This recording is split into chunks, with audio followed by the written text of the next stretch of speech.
Taste the Daily.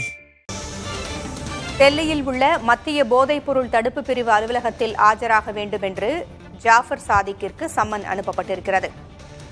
Jaffer Sadiq தலைமறைவாகி இருக்கும் நிலையில் அவருக்கு சம்மன் வீட்டில் ஒட்டப்பட்டிருக்கிறது. அண்மை செய்தியாக பார்த்துக் கொண்டிருக்கிறோம்.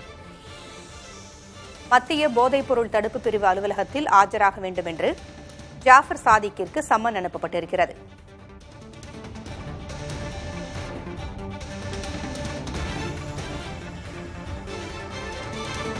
போதைப்பொருள் கடத்தல் விவகாரத்தில் ஜாஃபர் சாதிக் தலைமறைவாக இருக்கிறார். முக்கிய குற்றவாளியான இவர் ஆஜராக வேண்டும் என்று சம்மன் அனுப்பப்பட்டிருக்கிறது. மத்திய போதைப்பொருள் தடுப்பு பிரிவு அலுவலகத்தில் இவர் ஆஜராக வேண்டும் என்று சம்மன் அனுப்பப்பட்டிருக்கிறது.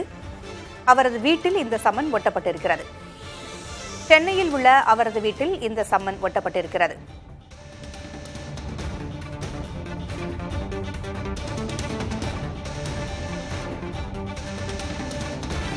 பல கோடி ரூபாய் மதிப்புள்ள போதைப் பொருள் கடத்தலில் பல ஆண்டுகளாக ஈடுபட்டு வந்த நிலையில் இதுகுறித்து 3 பேர் முக்கிய குற்றவாளிகளாக கருதப்பட்ட நிலையில் ஜாஃபர் சாதிக் தலைமறைவாகி இருக்கிறார். இவர் தலைமறைவாக உள்ள நிலையில் சென்னையில் உள்ள அவரது வீட்டில் சம்மன் ஒட்டப்பட்டிருக்கிறது. டெல்லியில் உள்ள மத்திய போதைப் பொருள் தடுப்பு பிரிவு அலுவலகத்தில் இவர் ஆஜராக வேண்டும் என்று ஜாஃபர் சாதிக்கிற்கு சம்மன் அனுப்பப்பட்டிருக்கிறது. விவரங்களை வழங்க செய்தியாளர் அன்பரசன் இணைந்திருக்கிறார். அன்பரசன், சம்மன் வீட்டில் ஒட்டப்பட்டிருக்கிறது, கூடுதல் விவரங்கள் என்ன? 2000 கோடி போதை வழக்கில் திமுக நிர்வாகியில் இருந்து தற்போது திமுகவிலிருந்து நீக்கப்பட்ட ஜாஃபர் சாதிக்கு மத்திய போதைப் பொருள் தடுப்பு பிரிவு போலீசார் நேரில் ஆஜராக வேண்டும் என அவரது வீட்டில் தற்போது சம்மன் ஒட்டி சென்றுள்ளார். குறிப்பாக முன்னாள் திமுக பிரமுகரும் திரைப்பட தயாரிப்பாளருமான ஜாஃபர் சாதிக் வருகிற இன்று, அதாவது 26ஆம் தேதி இன்று டெல்லி தடுப்பு பிரிவு அலுவலகத்தில் நேரில் ஆஜராகி விளக்கம் தருமாறு போதைப் பொருள் தடுப்பு பிரிவு அதிகாரிகள் சம்மன் அளித்திருந்தனர். ஆனால் அவர் நேரில் ஆஜராகவில்லை என்று தெரிய வருகிறது. இந்த நிலையில்தான் சென்னை மயிலாப்பூர் சாந்தோம் பகுதியில் இருக்கக்கூடிய ஜாஃபர் சாதிக் வீட்டில் தற்போது மத்திய போதைப் பொருள் தடுப்பு பிரிவு அதிகாரிகள் சம்மன் ஒட்டியிருக்கிறார்கள்.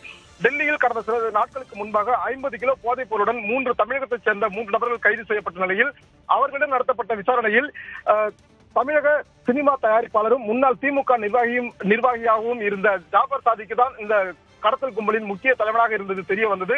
இதனை அடுத்து தற்போது அவரை விசாரிப்பதற்காக மத்திய போதைப் பொருள் தடுப்பு பிரிவு அதிகாரிகள் அவரை நேரில் ஆஜராக வேண்டும் என்று தெரிவித்திருந்தார்கள். இதனிடையே நேற்று திமுக தலைமை கழகம் அவரை நிரந்தரமாக நீக்கி உத்தரவிட்டிருந்தது.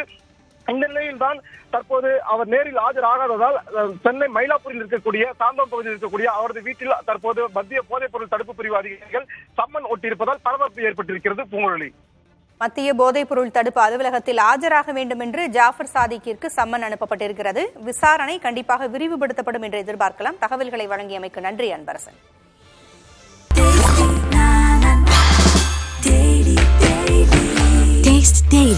Taste the Daily.